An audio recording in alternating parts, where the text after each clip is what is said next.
Hey, girlfriend. Hey, girlfriend. Happy 2024. Oh my gosh, it's a new year. Happy New Year, everybody, all of our girlfriends. Yes, Happy New Year from us to you and to each other.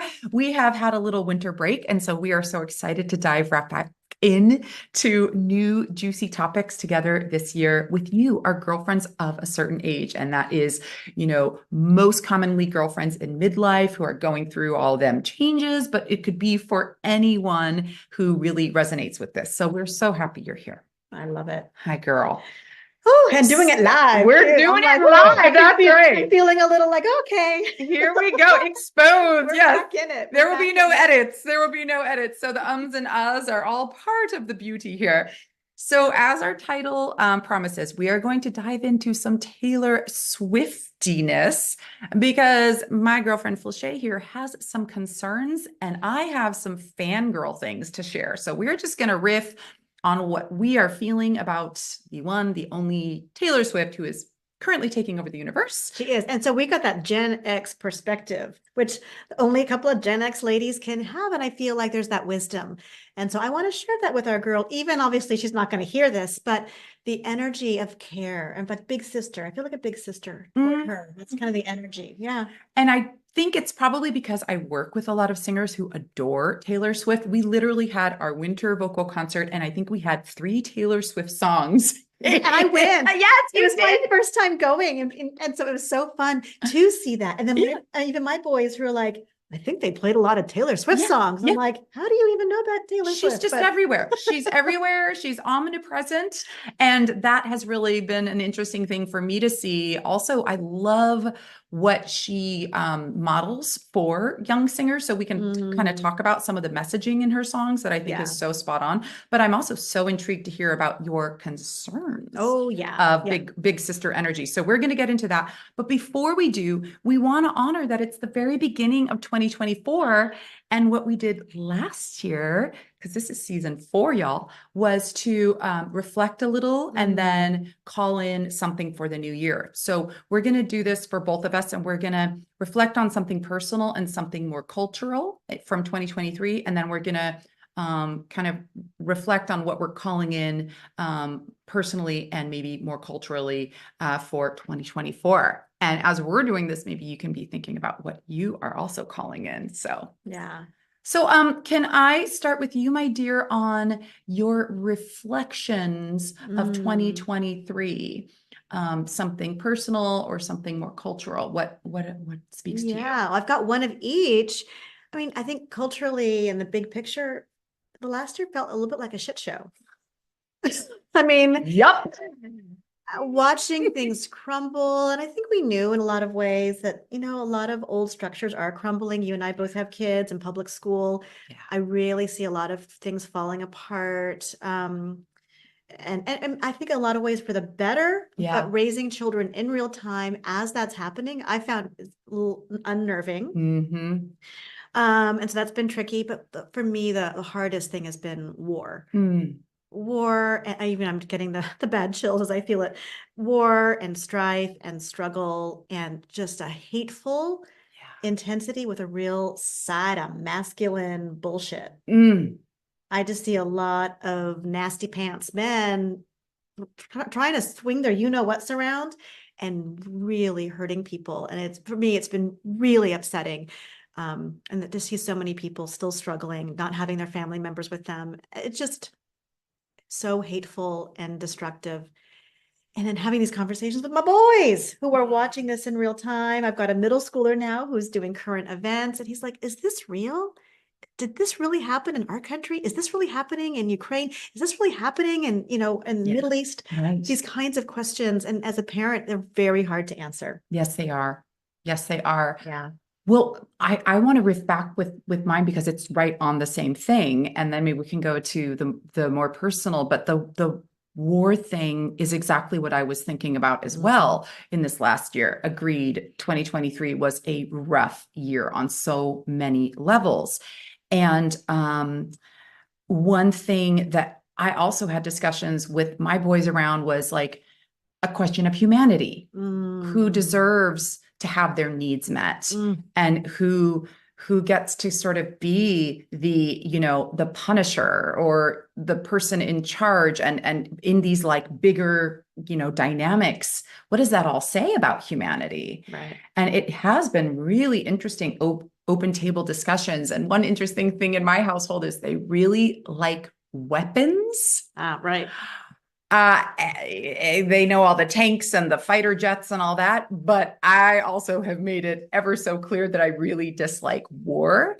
So we've had these interesting discussions around the difference between weapons and, boys with their toys and what the actual damage can do. The other thing that my younger son pointed out that put me on a interesting quest was the language of war.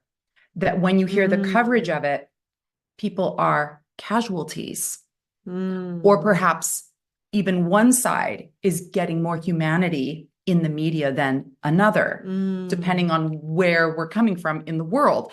And I thought that was so fascinating.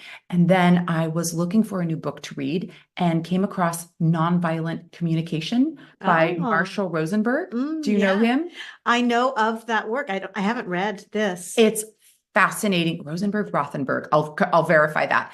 It is fascinating. And he not only deals with people on, one-to-one level and in schools, but he deals with people in prison systems and even countries having conflict. And he just reaffirms all of this idea that the response with anger and war is really an oppressed need that hasn't been met. Oh my gosh. Right. And being a woman, I think, yeah, we could just talk about this and talk about this. And then this thing happened. And here's how you made, like the mom in me is like, we can solve this. We can solve this. Right.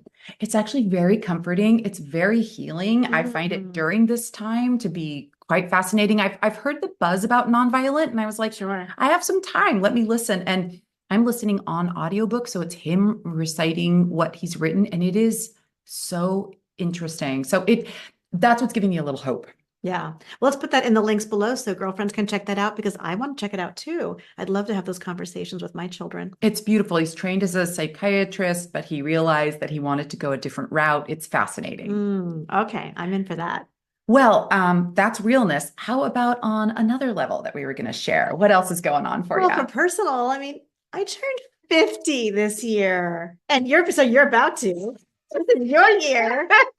Yes, it is. But reflecting on mine, hot damn, personally, so it was actually really a complicated contrast of having a really feeling like the world was kind of a shit show. And then personally, I'm like doing better than ever. I've had a lot of clarity. I've had good boundaries and still being loving and gracious, which I think has been confusing for some people of but you said this, you made this boundary with me, but you're being nice. I'm like, yes, because both things are true. And now that I'm a big girl and I can sit in that and I know what that feels like of ouch, I don't like that. Stop. And then I can be like, oh, like a duck who flaps its wings after a conflict and then it's gone. Like this thing we're trying to teach our kids in preschool. I only figured out in midlife. Oh, well, right. Yeah. And so it's just affected every relationship in my life. It is, I've had people say to me, I really get what I can count on you for. Isn't that wonderful? And I'm like, yes, that is true. I wasn't maybe always as clear as what people could count on me for. And now I am. Like even as I talk about it, I can feel my voice slow down. It's just like, I'm a big girl. And I've said that a few times. I'm a big girl now. I'm a big girl. I feel grown up. I feel happy. I feel clear. I feel grounded. Everyone in my life is a little bit like, it's kind of thrown them off a little bit, not like in a bad way, but just in adjusting way. Yeah. And then we talk about it. Yes. And how are you going to change? And how are you going to change? And what does that do for you? And I feel like everyone in my life has this opportunity to be more clear and rise up a little bit. Well, it's a gift, isn't it? Because when you're stating your needs and your wants and also what you don't need, that is a gift. Everyone now understands who Flachet is a little bit more. Yeah. You are coming into clear vision and most importantly, you're coming into it for yourself is what I'm hearing you share. which how empowering is that? It's a huge gift. And as a, fellow people pleaser in recovery, this is a practice that I just realize will be my life's practice. This will be something that will be ever evolving. Oh yeah. And how fantastic that you feel like I'm on it. I'm riding the wave of it. And I'm feeling so grounded in it. It's true because that's the thing, like being recovering good girls, we got our shirts, we got them in a slightly larger size for a little room. Mine's a little too roomy now. Yeah, ours went from real tight to a little extra roomy, but I was like, I'll take the roomy. I'll take the roomy any day over the squeezed one. I like sitting here. I like it, but yeah, I need to work on that. Yeah. But we get tested. So I think there's one thing to be like, I'm a recovering good girl. I don't do that anymore. Oh, yeah. But then the universe tests us. Yes, right? it does. And I've been tested, and I immediately knew how to respond. Immediately. And so I think that can be jarring because before I'd have to think and noodle on it. But now I'm real clear. Oh my gosh, I love that. Because if I know what and who I am, then I know what I want and why I don't want something. And so it doesn't take a lot of ruminating. It doesn't, and to just speak it. Yeah. And that is the beauty of Girlfriends of a Certain Age, is that we are really coming into our own. Yes. And then it just makes me excited for the future. Yes. Because I'm like, okay, now that I have this clarity, what am I going to be able to navigate with my life? Like it's just going to be wonderful. Right. I truly believe that. I believe if we know ourselves and we can stay tuned into that, not that there's not going to be hard stuff ahead, but like to really feel that, girl, you're good. You're good. And having our kids get older so our kids are maturing as we're maturing. Yes. I have more freedom and flexibility. I know you've got more books than you. I've got more books than me. Yes. I want to be putting my stuff out into the world more and more and more. And I see I have time and space for that now. So but something about turning 50, or as one of my oldest likes to say, you're halfway to 100, Mom. That's pretty cool. And I was like, you're half a century. Yeah, when you put it like that. He was very matter of fact, but I'm like, oh, yeah. He's like, so your life is half over. And I was like, yeah, that's one way to put it. All right then. Kids don't mince words, do they? I don't. They really don't. How about you? What's your personal reflection of the year? Oh, I love that. Well, thank you for definitely recognizing that I will be turning 50 and in February. So that's coming up real soon. Yeah, it is. I've definitely this holiday break had some time to actually really sit. We had a trip that had to get canceled because of family things, and we wound up having this like restful staycation, and rest was an aha that, girl, I didn't even know how much I needed it. I didn't even know how much it was missing until it was just there for me to luxuriate in. I'm also, it felt great, but I want to take you on that quick journey, because at first there was a little wrestling with it. There was a little resistance to rest. And I'm about to turn 50 and I don't want to be resisting that rest anymore. I want to be really embracing it and honoring it, and even recognizing that in some ways it's a challenge to, the greater systems that, oh, you should be a busy bee and you should always be productive. Girl, I sat there and read books and watched movies and just looked out the window with my cup of tea and realized how much I need that. Yes. And then I thought, how in 2024, when I'm back in my busy schedule and I'm working and everyone's back in school and there's way too many things on my plate, how do I keep this center? Right. And what I am calling in is continuing to rest daily in little micro ways. Oh, yeah.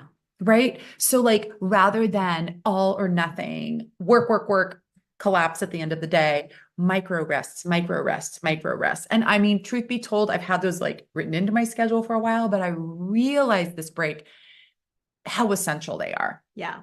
And so on the precipice of turning 50, I really want to embrace that idea of like creating that space and creating that recharge and making a goal to never be running on empty.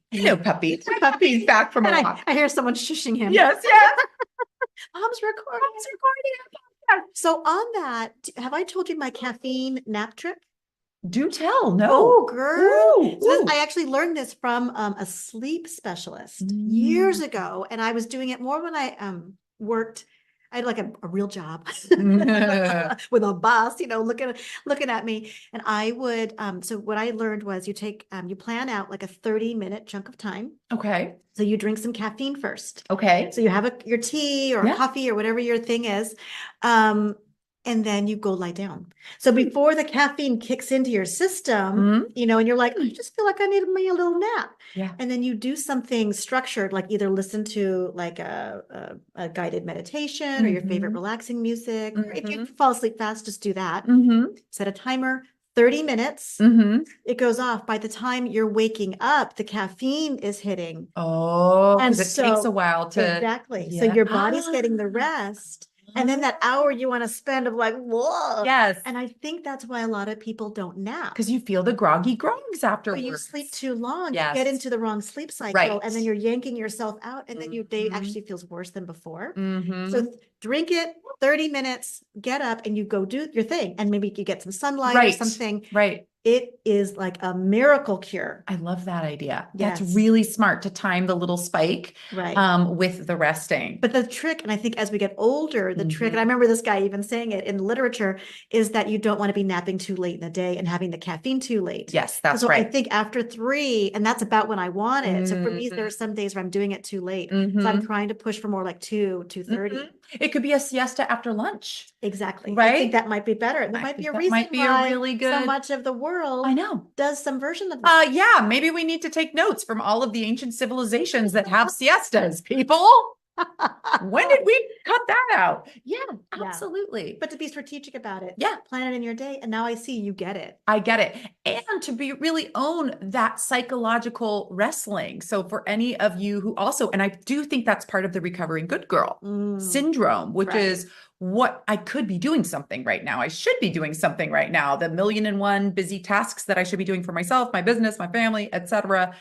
That no, actually, this is exactly what you should be doing right now, and really being okay with that. And that's super productive. Yeah.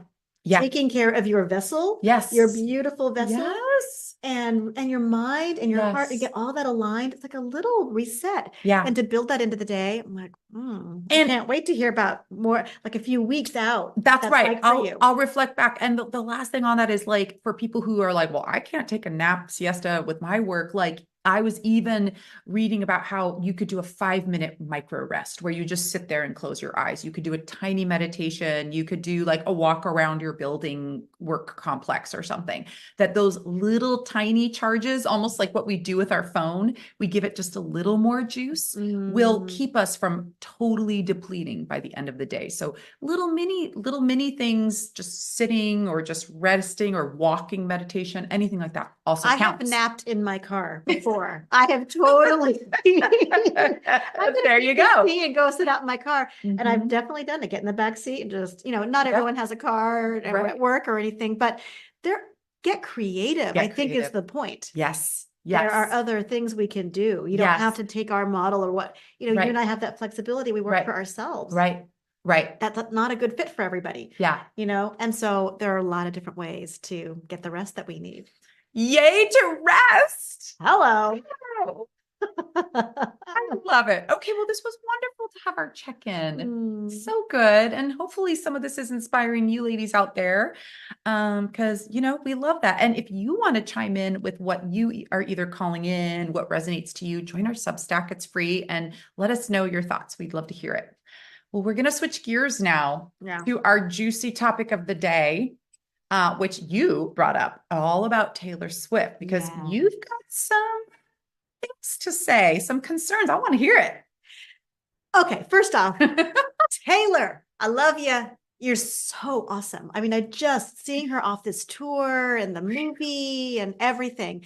And of course, we've all had a front row seat to her love life, which, poor thing. I mean, I would be horrified to have the world know some of the people I've been hanging out with. People would be like, didn't you see it? I'm like, I guess I saw it, but I didn't want to talk about it.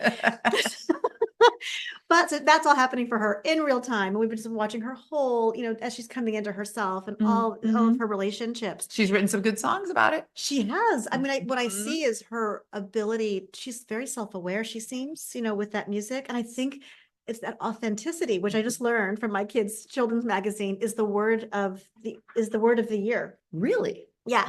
Oh, I like that word. Yeah. Okay. And I think her authenticity is what all these young girls and boys and grown ass adults are like. There's something about her music that speaks to me. It touches me because she's being authentic. She's using the compost, the shit in her life, to build something fresh and new and beautiful. I love that.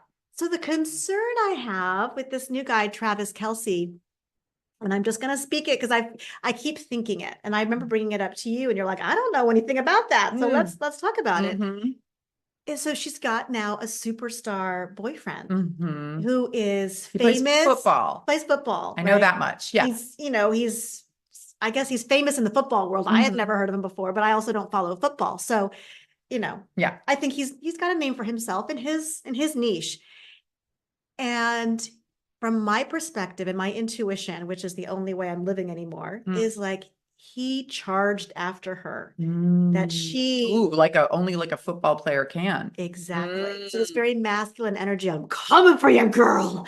And I remember the other day reading something that he had made a bracelet for her and he went to a show and I think had some swagger and thought he was going to somehow have a chance to give it to her. And then was deflated and crushed when he learned she doesn't talk to people before or after her fucking show because Genius is busy and Genius in Genius Zone has figured out I can't be, no. So she didn't talk to him? No. Oh, and homie, good on her. I think homie still had his bracelet. He was like, but I have a friendship bracelet for you. But I'm Travis Kelce and I came here and I'm famous-ish and I wanted to hook up with you. That was the energy I felt. And he was just kind of like, I'm here. What? I'm a golden boy. Like I want to be treated like as one. Oh, well, maybe this is just what he needs with Taylor. I don't know. It could be. Yeah. I mean, it could be really powerful for both of them.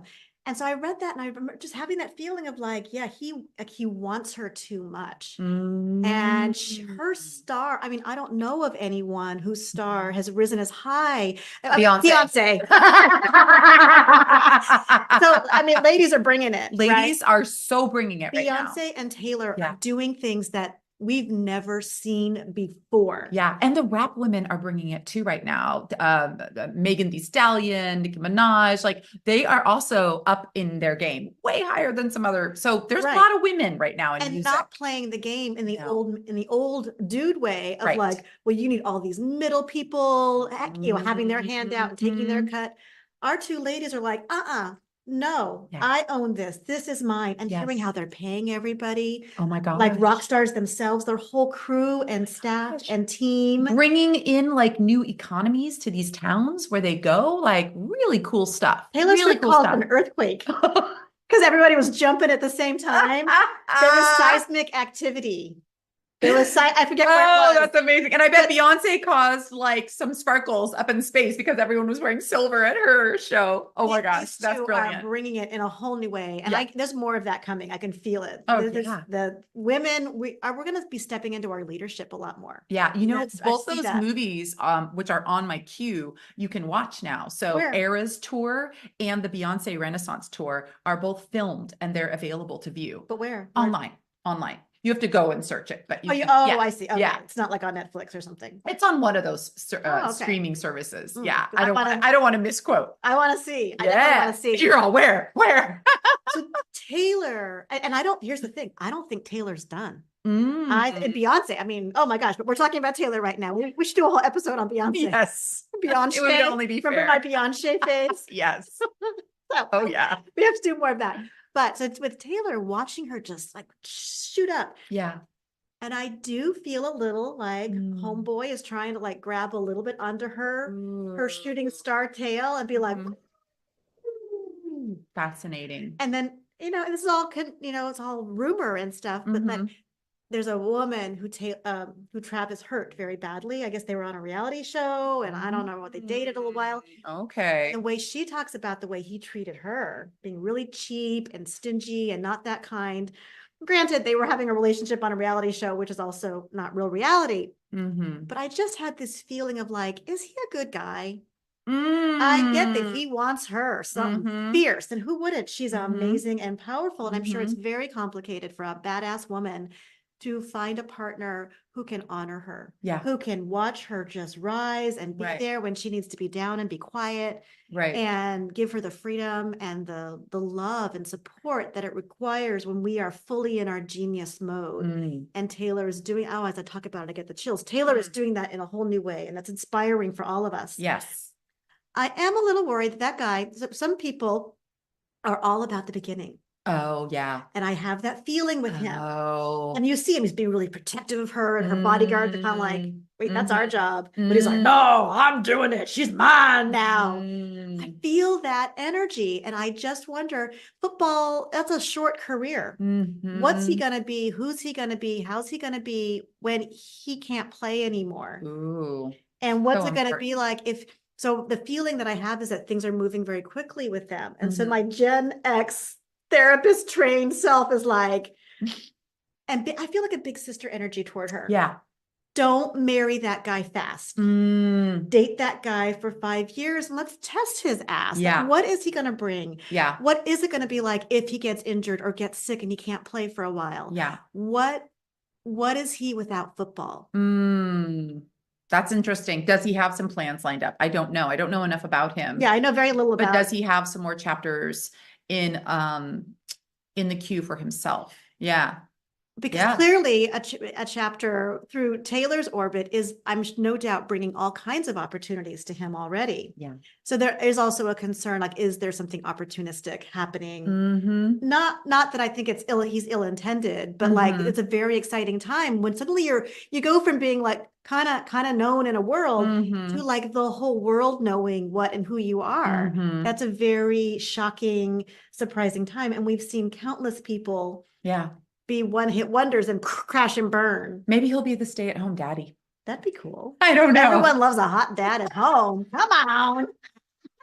If she's planning on children, who knows? But who like knows? the big, it's all speculation. It's all speculation. But the big sister in me does want to say, take it slow. And it's funny. I talked to my husband and we were together for 8 years before we got married. And my kids were asking about that. Oh, is that what everyone does? And I'm like, oh no, mommy is an urban myth. You know what? I love that you say that. We also took 4 years. And we took 1 year before we moved in together. And I was very clear. He actually invited me sooner than that because he happened to have a house and he, had this situation. And I'll never forget a coworker saying, write it out all 4 seasons. Live through four seasons with somebody before you take that next step. And in my case, it was just to live with him, right? And then we lived with each other for 3 years. And then we were like, oh, this is going great. Let's do the marriage thing. Yeah. But that was a long timeline for me. And I think that advice of live through some seasons is so wise. And then I can imagine that when you're at that level of fame and demand, that you really probably want to take it even slower with someone just to see if they can ride out the highs and the lows of a career and all of those things. Yeah. So that's really interesting. I love your big sister concerning energy. I have no idea. This is just me kind of turning slowly into a Swiftie from all of the years that I've like heard her music through my studio. I like to think that she has such an incredible compass that the way she is a business person and handles her career and has handled some political challenges. I don't know if you've watched her documentaries, but she's like really powerful about like going against, the grain when she needs to and standing up for herself. So all of that to say, I hope that she can hold that space. But yeah, all is fair in love and war. So we don't know what she'll do, but that's my hope for such a strong person as she is. But we doesn't mean we can't go really fast and be in a situation. We're all crazy when we're in love.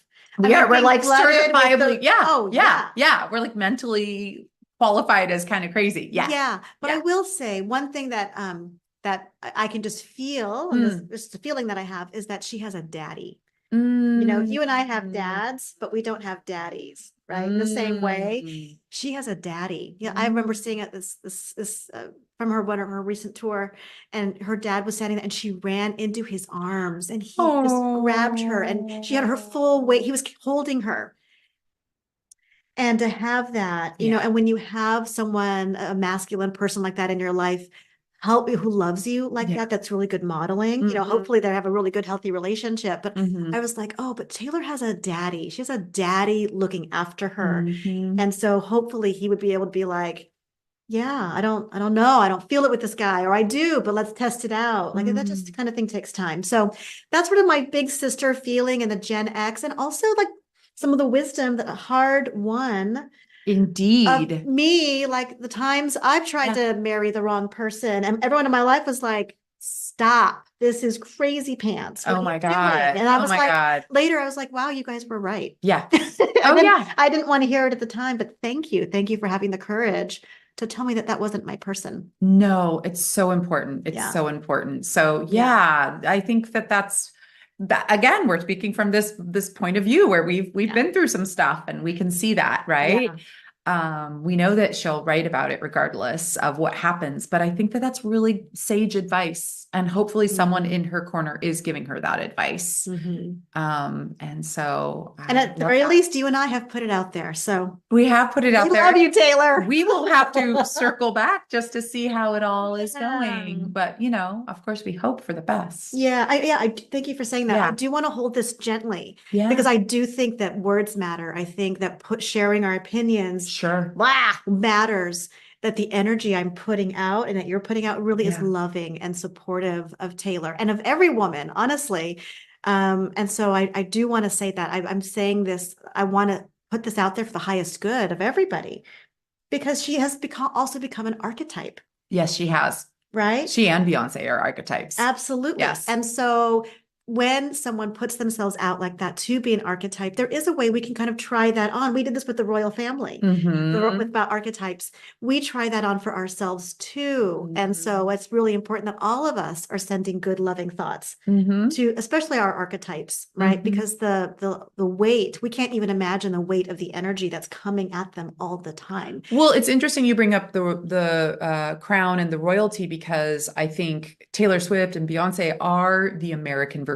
We don't Oh, have yeah. a monarchy. Right. Our celebrities are our monarchy. Yes. So this is as high as you get And we have these in two this. queens. Yes, exactly. Two queens just like in there. And Yeah. oh, it's so beautiful. And so we're just looking out for them. We Yes. want to make sure that everything's a-okay. Yes. And, I mean, Beyonce wrote a lemonade when Jay-Z went down the wrong way. So who knows? Maybe there'll be a lemonade in Taylor Swift's future. Oh, Yeah. oh gosh, I hope not. Yeah. But yeah, I do love that model of working through all the feelings, that That's not right. letting it stay stuck inside of you. That's incredibly healthy and something I'm working real hard with my children on right now. And I That's know right. you do too. Oh, yeah. Every day. That's a Every feeling. day. That's It's a a feeling, feeling. son. It's We a can feeling. work with that. Yes, we can. Feelings are good. Feelings are good. Feel the feelings. Yeah. Well, honey, this was delightful. We would love to hear what your thoughts are on Taylor Swift. What do you think? Are you concerned? Are you all in with football guy? I'm terribly not tuned into him, but I'm tuned into her music, and I think she's fantastic. Yeah. So we shall see what happens. But this has been lovely. I love starting the new year with you. And our season 4 has a lot of fun stuff in store. We have some really beautiful interviews lined up with some experts in different fields and just some wonderful girlfriend conversations. So we can't wait for you to come back for more in our season 4. But Happy New Year. Happy New Year. 2024. Happy 2024. I love it. Yeah. All right. All right, girlfriends. Until next time. Bye. Bye.